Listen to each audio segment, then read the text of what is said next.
Simon Western wrote this book, Leadership, a Critical Text, and in that he outlines several things about leadership, and these are broad categories that he's naming here, but he starts out with this controller thing in the 1900s, then you move into more of a human relations movement therapist thing in the 60s, in the 80s, then you start looking for the one who is going to save your organization, right?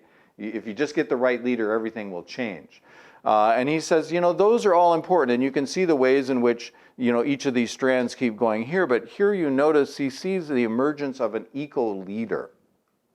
And so just a couple of the thoughts related to this is this idea that there's this intersection, this connectivity, interdependence, ethics, leadership, spirit. It'd be fun to study and talk about all these pieces, but it's not just about the environment, but dealing with the internal ecology of an organization as well. So that's the heartbeat of what ecological leadership really means. So then it gets a little more complex for me, because I keep thinking about this stuff. And in sustainability, we talk about triple bottom lines. We talk about making sure that the people are healthy and the planet is healthy, and that our economics are healthy. There are all these kinds of things that we tie together. But every time you talk about that three-legged stool or the three intersecting bubbles, the reality is there's always something underneath that. There's some value system that's going to drive what goes on here. And so last summer, I began working on this because it related to a course that David was in a couple years ago for me, and thinking through this and starting to put together pieces from a bunch of different authors that I read. And so I'll just highlight a couple of these things. So this is the real critical centering piece, that everybody has a set of values.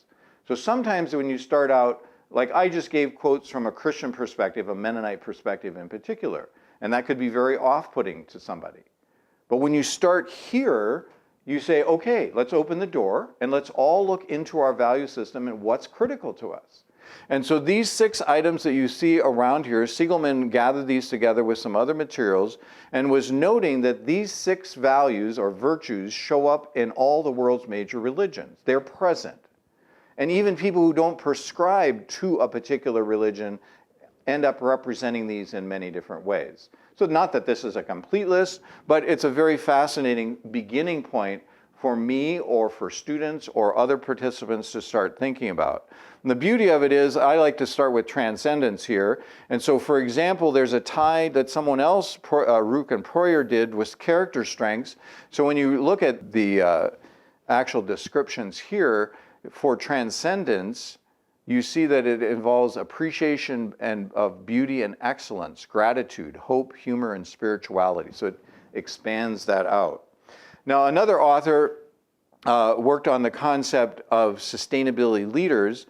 And so Mary Furtick pulls together these 8 components, and we don't have time to look at all of these, but I was looking at the intersections between these, and you'll notice that these also, like if you look at expand conscious awareness, it means grounding conversations and actions in personal integrity, practicing conscious awareness. And so each one of these have further definitions. And since we're talking about sustainable leaders, we also have to think about the whole systems thinking as well.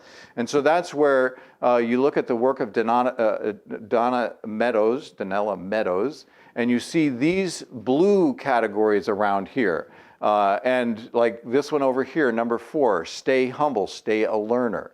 And you can look how each one of these, she doesn't necessarily think of these in sequence. They're numbered. The numbers on here are her numbers. But for me, I laid all this stuff out on my desk and hoped the wind wouldn't blow and tried to figure out, so what are the connections between all of these pieces?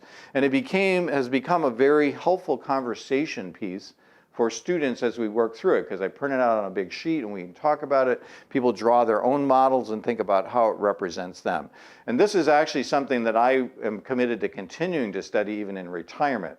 I've got a lot of books I haven't read on some of these topics yet, and I want to play around with some more parts in this model and find ways that it actually becomes meaningful for us in making decisions. Brene Brown, speaking on leadership, says, I define leadership as anyone who takes responsibility for finding the potential in people and processes and who has the courage to develop that potential.